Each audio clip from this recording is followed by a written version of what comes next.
하나님 아버지 감사합니다. 이렇게 아름다운 날을 저에게 주시고 또 무엇보다 가장 귀하고 소중한 하나님의 말씀을 주셔서 우리로 하여금 이 말씀을 통해 아버지를 알게 하시니 감사합니다. 오늘 저희가 이 말씀에 집중할 때에 주의 성령께서 저희들에게 친히 찾아오셔서 우리를 가르쳐 주시고 인도하시며 아버지를 바라보게 하여 주옵소서. 예수 그리스도의 이름으로 간절히 기도합니다. 아멘. 지난주에 설교를 잘 들으셨던 교우분 한 분께서 저에게 이렇게 말씀을 하셨습니다. 예수께서 우리와 같이 계시지 아니하시고 아버지께로 가시는 것이 우리에게 얼마나 좋은 일인지 예수께서 본문을 통해 설명하고 있다 이렇게 얘기하셨는데 그 부분이 설교에서 결론에 잘 설명되지 않았던 것 같습니다. 이렇게 이제 얘기를 하셨는데요. 제가 이분이 설교를 평소에 집중해서 잘 듣고 계시는 분이라는 것을 알고 있었습니다만 특히 지난주에 이제 이렇게 말씀하시는 것을 듣고 마음이 무척 흐뭇하기도 했고 또 더 설교를 잘 준비하는 일에 정성을 들여야 되겠다 하는 그런 마음이 들었습니다. 이분 지적하신 대로 지난주 설교는 결론이 분명하지 않은 채 마무리되었었습니다. 왜냐하면 지난주 본문이 오늘 본문과 아주 밀접하게 연관이 되어 있고 또 지난주가 시작이었다면 아마 이번 주가 그 모든 것들을 한 곳으로 모으는 그런 정리하는 시간이 될 것이기 때문입니다. 14장을 두 부분으로 나누어서 설교하기 때문에 이제 어쩔 수 없이 벌어지는 일이라고 생각이 되는데요. 한 번에 다루기는 분량이 너무 많아서 그렇게 했을 때에는 수박 겉핥기식으로 지나갈 것 같고 또 둘로 나눠서 하려니까 연결이 잘 되지 않을 수도 있을지도 모르겠습니다. 지난주에 예수께서 무슨 말씀을 하셨는지 잘 기억하지 않으시면 아마 오늘 본문 말씀을 살펴보시고 그 맥락을 잡는 게 쉽지 않을 수 있을 것 같은데요. 조금 배경을 좀 설명을 드리고 오늘 본문 말씀을 살펴보도록 하겠습니다. 예수께서 지금 마가의 다락방에서 제자들과 마지막 만찬을 가지고 계시는 중입니다. 13절 1절에 보시면 13장 1절입니다. 6월절 전에 예수께서 자기가 세상을 떠나 아버지께로 돌아가실 때가 이른 줄 아시고 또 31절에 보십시오. 그가 나간 후에 즉 가론 유다가 거기서 만찬 자리에서 빠져나간 후에 이제 정말 예수께서 선택하셨고 부르셨던 예수님의 제자들만 남아있는 그 자리에서 예수께서 이렇게 말씀하십니다. 지금 인자가 영광을 받았고 하나님도 인자로 말미암아 영광을 받으셨도다. 정말 예수께서 오랫동안 기다리시고 준비하고 계획하셨던 그 마지막 순간이 왔다는 것을 이제 말씀하고 계시는 것입니다. 그러면서 그 순간에 내가 아버지께로 돌아갈 때가 되었다 이렇게 이야기를 하셨는데요. 이 3장 36절에 보시면 시몬 베드로가 이르되 주여 어디로 가시나이까? 예수께서 대답하시되 내가 가는 곳에 내가 지금은 따라올 수 없으나 후에는 따라오게 될 것이다. 이 제자들이 마음속에 근심을 할 수밖에 없지 않았겠습니까? 지난 3년 동안 자기가 가진 것들을 다 버리고 예수님을 따랐는데 갑자기 예수께서 내가 어디로 가게 되었는데 내가 가는 곳에 너희는 따라올 수 없다 이렇게 이야기하셨으니 제자들의 마음속에 아주 큰 근심과 걱정이 쌓일 수밖에 없었을 것입니다. 그때 예수께서 14장 1절에서 너희는 마음에 근심하지 말라. 내가 간다고 해서 내가 너희와 더 이상 함께 있지 않을 거라고 해서 너무 염려하지 말아라. 너희가 하나님을 믿으니까 또 나를 믿으라 이렇게 말씀하신 것입니다. 재미있는 사실은 14장 1절에서 마음에 근심하지 말라 이렇게 이야기를 하셨었는데 14장 쭉 내려가셔서 27절에 말씀해 보십시오. 평안을 너희에게 끼치노니 곧 나의 평안을 너희에게 주노라. 내가 너희에게 주는 것은 세상이 주는 것 같지 아니하니라. 너희는 마음에 근심하지도 말고 두려워하지도 말아라. 이 14장의 이 첫 부분과 이 끝 부분에 이런 식으로 예수께서 염려와 근심 가운데 쌓여 있는 이 예수께서 어디로 가시는 것일까? 왜 우리는 따라갈 수 없는 것일까? 예수께서 사라져 버리시면 우리는 어떻게 할 것인가? 이런 염려 가운데 있는 제자들을 향해서 염려하지 말아라. 그런데 염려하지 말아야 할 뿐만이 아니고 오늘 이 14장에서 특히 이제 이 후반부에서 왜 예수께서 아버지께로 가시는 것이 왜 예수께서 이 땅에 계속 남아있지 아니하시고 아버지께로 가시는 것이 여러분과 저에게 좋은 일인지에 대해서 설명하시는 것입니다. 그렇지 않습니까? 여러분이 우리가 예수님을 만나볼 수 있고 교회에 왔을 때 여기 예수님께서 앉아 계신다고 생각해 보십시오. 정말 교회 올만 나겠죠. 그렇지 않습니까? 세계에 있는 모든 교회들에게 예수께서 다 가서 앉아 계실 수 없겠습니다만 특히 이 교회를 딱 정하셔가지고 내가 몇 월 며칠에 여기에 있을 테니까 나를 만나러 와라 이렇게 했으면 아마 이 교회가 미어 터졌을 것입니다. 얼마나 좋을까요? 그렇게 될 수 있으면. 그런데 오늘 본문 말씀에서 예수께서는 내가 아버지께로 가는 것이 너희에게 좋은 것이다. 그렇게 말씀하시면서 지난주에 첫 번째로 내가 아버지의 집에 너희가 거할 처소를 예비하러 가기 때문이라고 첫 번 말씀하셨습니다. 왜 예수께서 여기 계시지 아니하시고 아버지께로 가시는 것이 좋은 것입니까? 여러분과 제가 아버지의 집에 거할 그 처소를 예비하러 가시는 것이기 때문입니다. 자, 근데 그것만 전부가 아니고요. 이제 오늘 본문에서 그 나머지 이유도 자세히 살펴보도록 하겠습니다. 이 12절에 보시면 오늘 본문 말씀 제가 15절부터 시작했습니다만 15절로 좀 올라가 보겠습니다. 이 12절부터 이제 두 번째 이유를 설명하고 계시는데 내가 진실로 진실로 너희에게 이르노니 나를 믿는 자는 내가 하는 일을 그도 할 것이요 또한 그보다 더 큰 일도 하리니 이는 내가 아버지께로 감이니라. 이해가 되십니까? 아버지께로 가시기 때문에 여러분과 제가 예수께서 하시는 일도 할 것이요 그보다 더 큰 일도 할 것이라고 이렇게 말씀하셨다는 것입니다. 이게 상상이 되십니까, 여러분? 예수께서 이 땅에 계실 때에 하셨던 그 일을 너희도 할 것이요 그보다 더 큰 일도 내가 아버지께로 감으로 인해서 너희들에게 가능하게 될 것이다. 이렇게 말씀하셨다는 것입니다. 도대체 예수께서 하셨던 일이 무엇이길래 우리도 그것을 할 수 있게 될 것이고 그보다 더 큰 일도 할 수 있을 것이라고 말씀하시는 것입니까?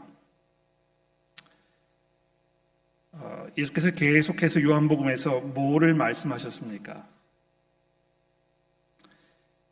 아마 이 14장 7절에 있는 말씀이 조금 설명이 될 것 같은데요. 이 14장 7절 말씀을 좀 보십시오. 예수께서 이렇게 말씀하셨습니다. 너희가 나를 알았더라면 내 아버지도 알았으리라. 지금부터는 너희가 그를 알았고 또 보았느니라.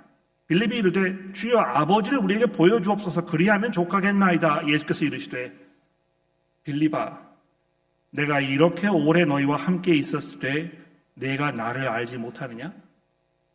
나를 본 자는 아버지를 보았거늘 어찌하여 아버지를 보이라 하느냐? 예수께서 이 땅에 계시는 동안에 하셨던 그 일이 무엇입니까? 왜 예수께서 이 땅에 오신 것입니까? 계시는 동안에 그 하시는 일과 그 가르치신 말씀의 내용을 통해서 무엇을 제자들에게 가르치신 것입니까? 너희가 내 말을 들으면 아버지를 알게 될 것이다. 내가 하는 말은 내 스스로 하는 것이 아니고 아버지께서 내 안에 계셔서 그의 일을 하시는 것이라 이렇게 10절에 또 말씀하셨습니다. 또 13절에 보십시오. 너희가 내 이름으로 무엇을 구하든지 내가 행하리니 이는 아버지로 하여금 아들로 말미암아 영광을 받으시게 하려 함이니라. 개역개정 성경이 이제 종종 번역을 할 때 이렇게 읽으면 이게 무슨 말인가 좀 쉽게 마음속에 와닿지 않는 그런 경우가 종종 있는데 13절도 그런 경우입니다. 이는 아버지로 하여금 아들로 말미암아 영광을 받으시게 하려 함이라. 무슨 말입니까? 아버지께서 아들을 통해서 영광을 받으시게 하려는 것이 내 의도이다 이렇게 말씀하시는 것입니다. 그래서 예수께서 이 땅에 계시는 동안에 3년 동안 사역을 하시면서 제자들에게 가르치시고 사람들을 말씀으로 다스리시고 또 하나님의 능력으로 놀라운 기적들을 일으켜내셨을 때 예수께서 가셨던 그 마음속에 품으셨던 그 생각이 무엇입니까? 아버지 하나님을 높여드리고 아버지께서 모든 영광과 찬송을 받으시며 만민이 아버지를 예배하기를 원하셔서 그 아버지를 사람들에게 드러내셨던 것입니다. 너희가 나를 보았으면 아버지를 본 것이다. 자기 중심적이고 자기를 우선시하는 것이 당연시 여기시는 이 시대에 예수께서 이렇게 아버지에게 집중되어 계시는 것이 얼마나 신선하게 마음에 와닿는지 모릅니다. 요즘에 그 뉴스 보는 재미가 아주 솔솔해요. 세계 각국에 아주 신기한 일들이 많이 벌어지고 있습니다. 특히 이 트럼프 대통령이 이제 미국을 다시 세계 중심에 세우겠다 이렇게 이야기하면서 미국의 국익을 가장 우선시하겠다는 의도를 공개적으로 밝혀 놓았습니다. 근데 재미있는 사실은 이를 두고 이제 언론들이 일제히 비판하고 나선 것입니다. 근데 여러분 생각해 보십시오. 이런 자세는 전혀 새로운 것이 아니고 미국만 새삼스럽게 지금부터 이런 방식으로 외교 정책을 펴가겠다고 하지도 않았습니다. 미국은 누가 정권을 잡고 있든지 항상 상관없이 자기의 이익을 추구하는 정책을 펴왔을 뿐이고 이것은 미국뿐만 아니라 세상의 모든 나라들이 공통적으로 가지고 있는 외교 전술일 뿐인 것입니다. 자기 중심, 나를 우선시하는 이 방식, 내가 살고 있는 이 나라의 이익을 가장 우선시하는 것이 그 나라가 기본적으로 가지고 있는 외교 정책의 핵심이라는 것입니다. 나를 중심으로 나를 우선시하는 이 방식은 이 세상의 길이요, 이 세상이 늘 기본적으로 취해온 원칙입니다. 그런데 이에 대해서 예수께서 전혀 다른 삶의 길을 우리 앞에 제시해주고 계시지 않습니까? 그분께서 이 땅에 오셨을 때 손수 인간으로서 이 땅에서 어떻게 살아야 될 것인가 이것을 아주 명확하게 드러내셨던 것입니다. 우리 주님께서는 자기의 영광을 얻으시는 것보다 아버지께서 영광을 얻으시는 것이 더더욱 중요했다는 것입니다. 근데 여러분, 오늘 본문 말씀 맨 마지막 절을 이제 보십시오. 여기 보시면 31절에 이렇게 얘기하지 않습니까? 오직 내가 아버지를 사랑하는 것과 아버지께서 명하신 대로 행하는 것을 세상이 알게 하려 함이로라. 아마 이 31절에 있는 이 말씀이 예수님의 마음을 가장 명확하고 분명하게 드러내주는 그 구절이 아닌가 생각합니다. 내가 얼마만큼 내 아버지를 사랑하는지, 또 그래서 아버지께서 명하신 대로 내가 행하는 이것, 여기 보시면 아버지 이 사랑과 이 순종 이것이 아주 밀접하게 연관되어 있는 것을 볼 수 있습니다. 사랑하면 내 사랑의 대상인 그 사람을 기쁘게 해주려는 것이 아주 당연하고, 내 사랑하는 그 사람을 기쁘게 해주기 위해서 그 사람의 말을 잘 듣고 그가 원하는 것이 무엇인지 깨닫게 되고 거기에 맞게 내가 대해주고 이렇게 하는 것이 이 참 사랑의 표현입니다. 특히 우리가 하나님과 관계를 맺었을 때 하나님을 향한 우리의 깊은 사랑이 그 말씀의 순종으로 나타나는 것은 너무너무 당연한 일일 것입니다. 내가 아버지를 사랑한다고 하면서 아버지께서 이 땅에 자기의 뜻을 드러내신 것에 대해서 아무런 관심이 없고 또 그 방식대로 세상을 살아가려는 마음의 의도가 없다면 아마 그 사람은 아버지를 사랑하는 것이라고 이야기하기가 어려울 것입니다. 제가 지난주 우리 시니어 교우 여러분들 목요일 아침에 모였는데 그 자리에서 이걸 좀 설명을 드리면서 이런 이해를 들었었습니다. 저희 교회에는 다니시는 분은 아닙니다만 제가 오랫동안 알고 있었던 어떤 남성분 한 분이 이 동성연애의 성향을 가지고 계신 분이 계셨어요.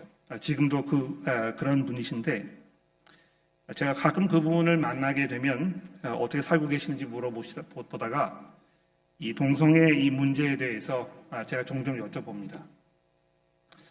근데 제가 그 문제를 그분에게 꺼내 드릴 때마다 아주 불쾌하게 생각하세요. 왜냐하면 그분 생각에는 내가 동성애 성향을 가지고 있는 것과 하나님을 사랑하는 것과 무슨 연관이 있느냐. 내가 동성애 성향을 가지고 동성애자로 살면서도 얼마든지 하나님을 사랑하고 하나님을 섬기고 하나님을 예배할 수 있다. 언뜻 들어보면 그럴 수 있을 것 같아요. 당연하지. 그런데 이 요한복음 14장에서 예수께서 하시는 이 말씀을 들어보면 이분의 이런 생각에 근본적인 오점이 있다는 것을 쉽게 발견할 수 있습니다. 15절에도 예수께서 이렇게 말씀하지 않았습니까? 너희가 나를 사랑하면 나의 계명을 지킬 것이다. 또 31절에 내가 아버지를 사랑하는 것과 아버지께서 명하신 대로 행하는 것을 이 세상이 알게 하려 함이로라.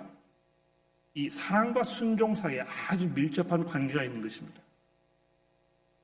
예수님을 사랑한다고 하는 것은 하나님을 향해서 깊은 사랑의 마음이 있다는 것은 어떤 그 종교적 행위, 즉 예를 들어서 이 교회를 꾸준히 출석하신다든지 또 교회에 헌금을 잘 하신다든지 교회에 봉사를 많이 하신다든지 이런 것으로 판단될 수 있는 것이 아니고요. 내가 얼마만큼 하나님의 말씀을 듣고 그 말씀에 비추어서 내 삶을 재조명해 나가고 나의 이 삶의 모호한 부분들을 깎아 내려갈 것인가. 내가 얼마만큼 그 말씀에 순종하여 그 말씀으로 변화되는 삶을 살 것인가. 여기에 달려있는 문제라는 것입니다. 그래서 예수께서 계속해서 이 아버지를 드러내고 그 아버지를 순종하는 삶의 모습이 무엇인지를 나타내시기 위하여 이 땅에 오셨다고 이야기합니다. 바로 그것을 통해서 아버지께서 영광을 받으시도록. 그렇지 않습니까? 여러분과 제가 정말 이 아버지 하나님의 말씀을 듣고 그 말씀에 순종하는 삶을 살고 그러므로 인해서 아버지 하나님을 향한 우리의 사랑이 더 깊어지고 이런 과정이 반복되면 반복될수록 어떻게 되겠습니까? 하나님 아버지께서 영광을 받으시는 것입니다. 제가 이렇게 말씀드리면 약간 오해의 소지가 있을지 모르겠는데요. 어떤 분들은 하나님께서 아주 웅장하고 거창한 어떤 그 음악회를 통해서 영광을 받으실 거라고 생각합니다. 내가 우렁찬 목소리로 또 장엄한 어떤 오케스트라를 동원해서 감동적으로 찬송을 불러드리면 하나님께서 흡족하실 거라고 생각합니다. 그것이 하나님의 영광을 드러낼 거라고 자꾸 생각하는 것입니다. 근데 그것이 하나님의 영광을 드러내는 것인지 자기의 어떤 그 음악적 성량을 드러내는 것인지 잘 분간이 되지 않을 경우가 상당히 많이 있을 텐데요. 예수께서 말씀하시는 가장 기본적인 내용이 무엇입니까? 우리가 하나님의 말씀을 듣고 그 말씀에 순종하여 하나님을 향한 두려움과 겸손으로 하나님을 향한 찬송과 경배로 나아가서 그분 앞에 무릎을 꿇고 우리의 삶이 하나님의 부르심에 합당한 모습으로 변화되었을 때 아버지 하나님께서 우리의 삶을 통해서 영광을 받으시는 것이라고 말씀하셨기 때문에 바로 그 아들을 통해서 십자가에 죽기까지 자기의 몸을 내어 던지시면서 아버지의 뜻을 순종하셨던 그 아들의 순종을 통하여 아버지께서 가장 큰 영광을 누리고 계시는 것입니다. 얼마나 하나님 아버지께서 이 아들 하나님의 이 순종과 이 사랑의 모습을 바라보시면서 기뻐하시고 또 그를 사랑하셨겠습니까? 근데 여러분, 이 요한복음의 이 절묘한 부분은 바로 이것인데요. 이런 아들 하나님의 마음이 즉 아버지를 섬기고 아버지를 사랑하고 아버지의 말씀에 순종하여 아버지의 영광을 드러내시려는 이 아들 하나님의 이러한 마음이 아들 하나님에게만 계셨던 것이 아니고 아버지 하나님에게도 있었다는 것입니다. 성부 하나님과 성자 하나님 사이에 이러한 관계가 상호적으로 작용하고 있었다는 것입니다. 예수께서 아버지의 영광을 드러내시기 위해서 일하셨던 것처럼 아버지께서는 그 아들이 영광을 얻게 하시려고 일하신 것입니다. 여러분 성경 가지고 계시니까 요한복음 8장으로 잠깐 넘어가 보십시오. 여러분 8장 54절 말씀을 좀 봤으면 좋겠는데요. 그냥 이렇게 앉아 계시지 마시고 여러분 성경 가지고 계시니까 성경을 한번 펴 보십시오. 아마 예전에는 이제 제가 이 구절을 찾아봅시다 이렇게 하면 모든 분들이 성경을 이렇게 넘기시는 소리가 교회 안에 잔잔하게 들렸었는데 이제는 뭐 다 스마트폰으로 보시기 때문에 그런 소리가 이제 잘 들리지 않는 것 같아요. 그 스마트폰에도 이렇게 종이를 넘길 때 나는 그 효과음이 좀 있었으면 좋지 않을까 그렇게 생각을 합니다. 그래야 여러분들이 제가 부탁드린 성경 구절을 찾고 계시는 걸 제가 알 수 있는데 정말 찾고 계시는 제가 알 수가 없습니다. 하여튼 이 8장 54절의 말씀을 보십시오. 예수께서 대답하시되 내가 내게 영광을 돌리면 내 영광이 아무것도 아니거니와 내게 영광을 돌리시는 이는 누구시라고요? 내 아버지시니 곧 너희가 너희 하나님이라 칭하는 그시니라. 여러분이 얼마나 놀랍습니까? 이 아들 하나님께서 자기의 아버지의 영광을 위하여 지금까지 일하시는 것입니다. 그 아버지를 드러내시고 그 아버지의 말씀을 증거하시고 그 아버지께서 어떠한 분이신지를 자기의 이 이적을 통해서 드러내심으로 말미암아 모든 사람들이 그것을 보고 아버지 하나님 앞에 무릎을 꿇게 하셨던 것처럼 이 아버지 하나님께서는 그 아들에게 영광을 돌리시기 위하여 지금까지 일하고 계셨다는 것입니다. 또 13장 32절 말씀을 넘어가 보시겠습니까? 13장 32절입니다. 만일 하나님이 그로 말미암아 영광을 받으셨으면, 즉 성자 하나님을 통해서 영광을 받으셨으면 하나님도 자기로 말미암아 그에게 영광을 주시리니 곧 주시리라. 그러니까 이 아들 하나님께서 아버지를 영광스럽게 하셨던 것처럼 곧 그 아버지께서도 그 아들을 영광스럽게 하신다는 것입니다. 이제 몇 주 후에 저희가 이 절정으로 다다랐을 때 이 말씀을 이제 보겠습니다만 미리 여러분에게 맛보기를 해드릴게요. 여러분 17장 1절로 와보시겠습니까? 17장 1절에 와보시면 제 생각에는 성경 전체에서 요한복음 27장에 있는 이 말씀이 가장 놀라운 부분이 아닌가 생각합니다. 왜 그러냐 하면 이 17장 전체가 예수님께서 제자들을 위해서 하셨던 그 기도로 되어 있습니다. 잡히시기 전날 밤에 아버지 하나님께로 돌아가시기 직전에 십자가 위에서 하나님께서 계획하셨던 이 모든 일들을 완성시키시려는 그 순간이 오기 바로 직전에 예수께서 고개를 들어 하늘을 바라보시면서 아버지 하나님 앞에 이렇게 기도하셨다는 것입니다. 아들을 영화롭게 하사 아들로 아버지를 영화롭게 하소서. 아들을 영화롭게 하사 아들로 아버지를 영화롭게 하소서. 자, 이와 같이 예수께서 아버지를 보여주시고 아버지의 뜻을 알리셔서 사람들로 하여금 하나님을 찾고 예배하며 영광을 돌리도록 아버지를, 제가 이제 선택하는 단어를 잘 들어보십시오. 아버지께서 아버지를 보여주시고 아버지의 뜻을 알리셔서 사람들로 하여금 하나님을 찾고 예배하며 영광을 돌리도록 아버지를 변호하시는 일을 지금까지 해오신 것입니다.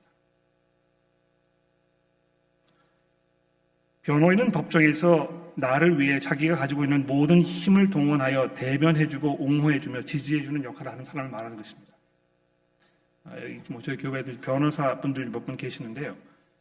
변호사라는 말이 이제 그런 말 아닙니까? 변호해준다는 말이 내 도움이 필요한 사람들을 대신하여 이야기해주는 걸 말하는 것입니다.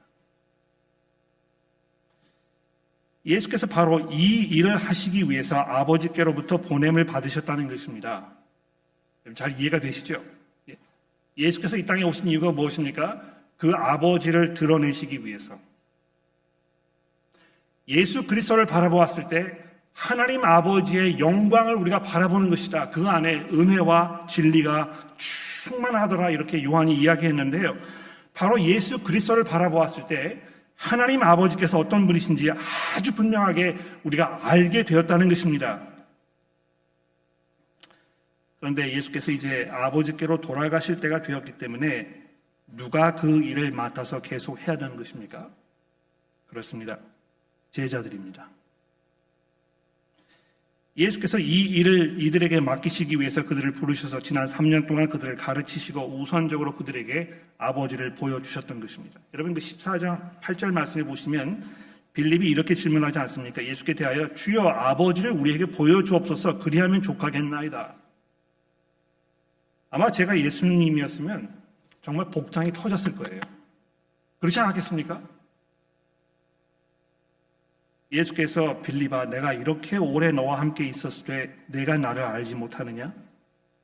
나를 본 자는 아버지를 보았거늘 어찌하여 아버지를 보이라 하느냐? 내가 아버지 안에 거하고 아버지는 내 안에 계시는 것을 내가 믿지 아니하느냐? 내가 너에게 이르는 말은 스스로 하는 것이 아니라 아버지께서 내 안에 계셔서 그의 일을 하시는 것이라. 내가 아버지 안에 거하고 아버지께서 내 안에 거하심을 믿으라. 그렇지 못하겠거든 그 행하는 일로 말미암아 나를 믿으라. 예수를 알므로 인해서 아버지를 알게 된 이 제자들에게 이제는 그 아들을 증거함으로써 아버지를 드러내는 일을 맡기시려는 이 중요한 찰나에 12절에 예수께서 이렇게 말씀하십니다. 내가 진실로 진실로 너희에게 이르노니 나를 믿는 자는 내가 하는 일을 그도 할 것이요 또한 그보다 더 큰 일도 하리니 이는 내가 아버지께로 감이니라. 어떻게 여러분과 제가 예수께서 하셨던 것보다 더 잘 아버지를 드러낼 수 있겠습니까? 드러낼 수 있습니다. 예수께서 그렇게 약속하신 것입니다. 내가 이 땅에 사는 동안 3년 동안 아버지를 너희들에게 보여주기 위해서 일하였는데 내가 아버지로 가로 말미암아 너희가 이제 내가 했던 일보다 더 큰 일을 하게 될 것이다. 너희들의 증거를 통하여 하나님 아버지께서 어떠한 분이신지를 아주 분명하게 드러내게 될 것이다. 여러분, 이것이 얼마나 놀라운 축복입니까? 여러분과 제가 어떻게 하나님 아버지를 예수 그리스도께서 하셨던 것보다 더 크게 드러낼 수 있는 것입니까?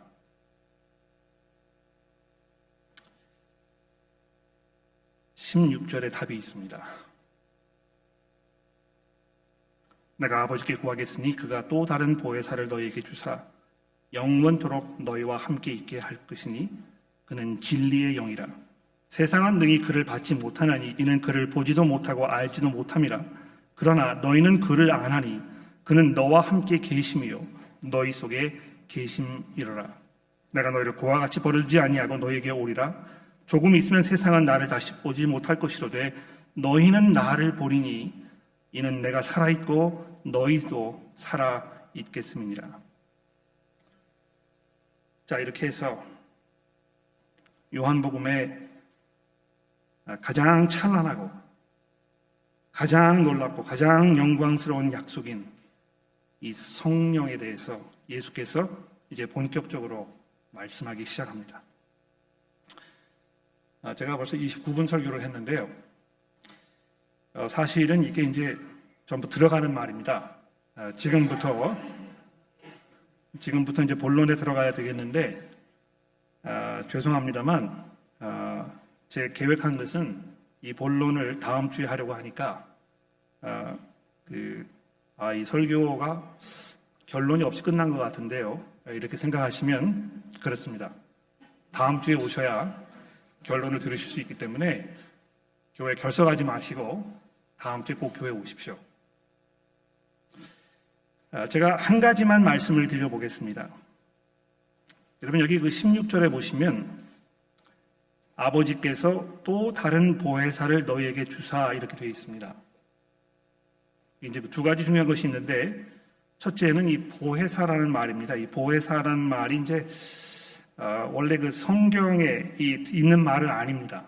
그러니까 이 성경에 들어있는 이 헬라어 단어를 번역하기 위해서 번역하셨던 분들이 만들어낸 말입니다. 이 헬라어 원문에 있는 이 말은 아마 들어보신 분도 계신지 모르겠는데 페라클리토스라는 말입니다. 페라라는 말은 이제 옆에 있다는 말이고요. 클레토스라는 말은 칼레오라는 말에서 나온 말인데 부름을 받았다는 말입니다. 그러니까 내 옆에 있도록 불림을 받은 사람이라 하는 말입니다. 변호인을 말하는 것입니다. 예? 성령께서 변호인의 역할을 하신다는 것입니다. 그래서 이제 이 단어를 변호인이란 단어로 사용하지 아니하고 뭐 이 다른 그 번역본 뭐 예를 들어서 새번역이나 이런 데 보시면 이 보혜사라는 말 대신에 뭐 너희를 돕는 분, 뭐 협력자, 또 위로자 뭐 이런 식으로 번역을 해 놓았습니다. 그러니까 내 옆에 있으시면서 변호하고 도와주시는 분이니까 나를 위로하시는 분이시구나. 또 나를 대변해 주시는 분이시구나. 이제 이렇게 금방 그 연결이 되는 것입니다. 실제로 이 요한 1서에 보시면 똑같은 단어가 이 성령을 설명할 때 등장을 하는데요. 거기에서는 그 단어가 하나님 앞에 우리를 대변해 주시는 분으로 이렇게 표현이 되어 있습니다. 읽어보시면 잘 아실 텐데 하나님 앞에 우리 대변자가 계시니 곧 그리스도 예수신다 이렇게 이야기했기 때문에 예수께서 하나님 앞에서 여러분과 저를 위해서 변호해 주시고 우리를 지켜주시고 우리의 이 그 상황을 잘 설명해서 하나님께 용서를 구하시는 이런 분으로 이렇게 표현되고 있다는 것입니다.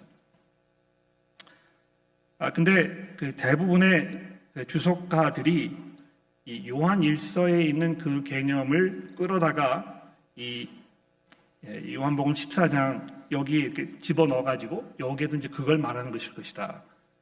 이 제자들이 근심하고 염려하고 있기 때문에 그 염려와 근심을 다 해결해 주시기 위해서 예수께서 성령을 보내셔서 성령께서 그 사람들을 감싸주시고 돌봐주시고 격려하셔서 염려와 근심이 다 사라지고 본격적으로 예수께서 맡겨주셨던 이 일을 잘 감당하게 해 주실 것이라는 것을 말하는 것이다.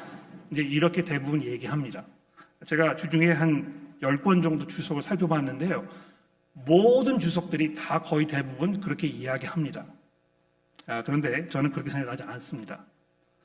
적어도 제가 봤을 때 이것은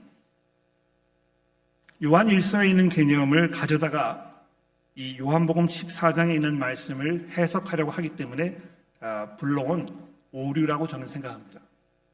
이 문맥을 잘 살펴보시면 여기 지금 성령께서 오셔서 변호하고 대변해 주시는 분은 여러분과 제가 아니고 누구입니까? 하나님이신 것입니다. 예수께서 이 땅에 오셔서 하나님을 드러내셨지 않습니까? 그렇죠? 그것이 예수님께서 하셨던 일입니다. 그런데 여기 보시면 내가 아버지께 구하겠으니 그가 또 다른 보혜사를 너에게 보낼 것이다. 즉, 나 이외에 또 다른 변호사를 보낼 것이다. 아버지께서 자기를 이 세상에 나타내시기 위하여 그 아들을 보내셔서 그 아들로 하여금 아버지를 나타내셨는데 이제 내가 여기 더 이상 있지 아니할 것이기 때문에 너희에게 그 일을 맡기게 되겠는데 그 일을 너희가 잘 감당할 수 있도록 하기 위해서 아버지를 드러내시는 그 또 다른 분, 다른 변호인, 이 분을 너희에게 주실 것이다. 그분이 영원토록 너희와 함께 계실 것이다. 그분이 내가 너희에게 했던 이 모든 말들을 다 기억나게 하실 것이다.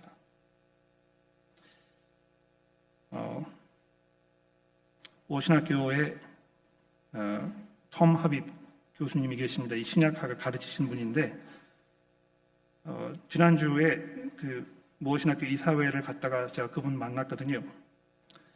공교롭게도 이제 이분이 신약학을 가르치시는 분이고 2학년 학생들에게 이제 요한복음의 내용을 가르치시는 분이시고 지금 이 요한복음 주석을 쓰고 계시는 분이신데요. 제가 그분에게 이 요한복음 14장 이 16절에 있는 이 보혜사라는 말, 이제 영어 성경에는 ESV 성경을 보면 또 거기에는 이 helper라는 단어를 썼습니다. 이렇게 성령께서 이제 help하다. 근데 제가 그분에게 이 단어가 정말 적절하지 않은 것 같다 이렇게 이야기를 드렸는데 그분이 저 어깨를 탁 치시더니 나도 동의한다. 그래서 제가 드리는 말은 그분의 권위를 가지고 드리는 말씀입니다. 아시겠죠? 성령께서 이 helper라고 하면 누구를 돕는 것입니까?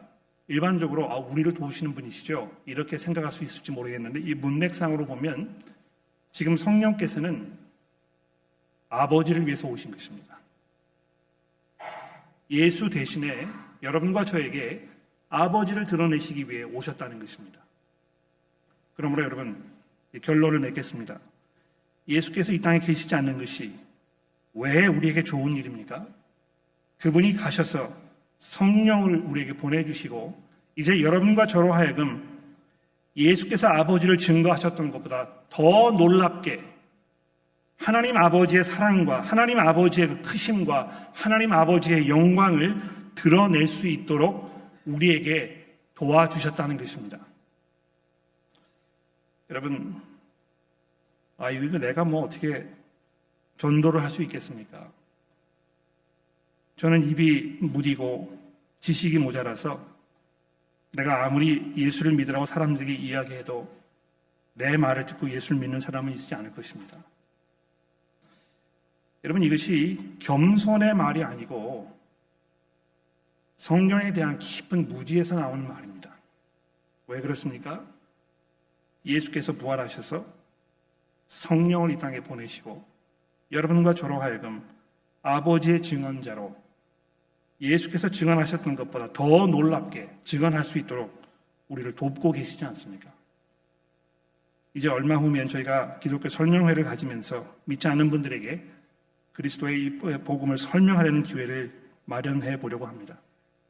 교회 여러분, 마음속에 담대함을 가지시고 하나님께서 여러분과 저에게 주셨던 이 놀라운 성령의 은혜를 통하여 그리스도를 증거하여 아버지의 영광을 드러내는 우리 온 교회가 되기를 간절히 기도합니다. 기도하겠습니다. 하나님 아버지 감사합니다. 부활하신 그리스도께서 저희를 고아처럼 내버려 두지 아니하시고 아버지를 저희들에게 더 분명히 보여주시기 위하여 성령을 보내주시니 감사합니다. 성령께서 우리들의 마음속에 그리스도께서 하셨던 그 모든 일들과 그 말씀들을 기억나게 하시며 우리가 그 말씀을 순종하는 삶을 삶으로 그리스도를 사랑하고 그리스도를 찬송하고 예배하게 하셨으니 감사합니다. 우리가 그리스도를 예배하고 찬송하면 할수록 아버지의 영광이 더 분명히 이 세상에 드러나게 하신다고 하셨으니 하나님의 저희들의 삶을 인도하시고 도와주셔서 그리스도를 드러내고 그분을 증거하며 그분의 제자다운 삶을 살 수 있도록 우리 모두를 인도하여 주옵소서. 예수 그리스도의 이름으로 간절히 기도합니다.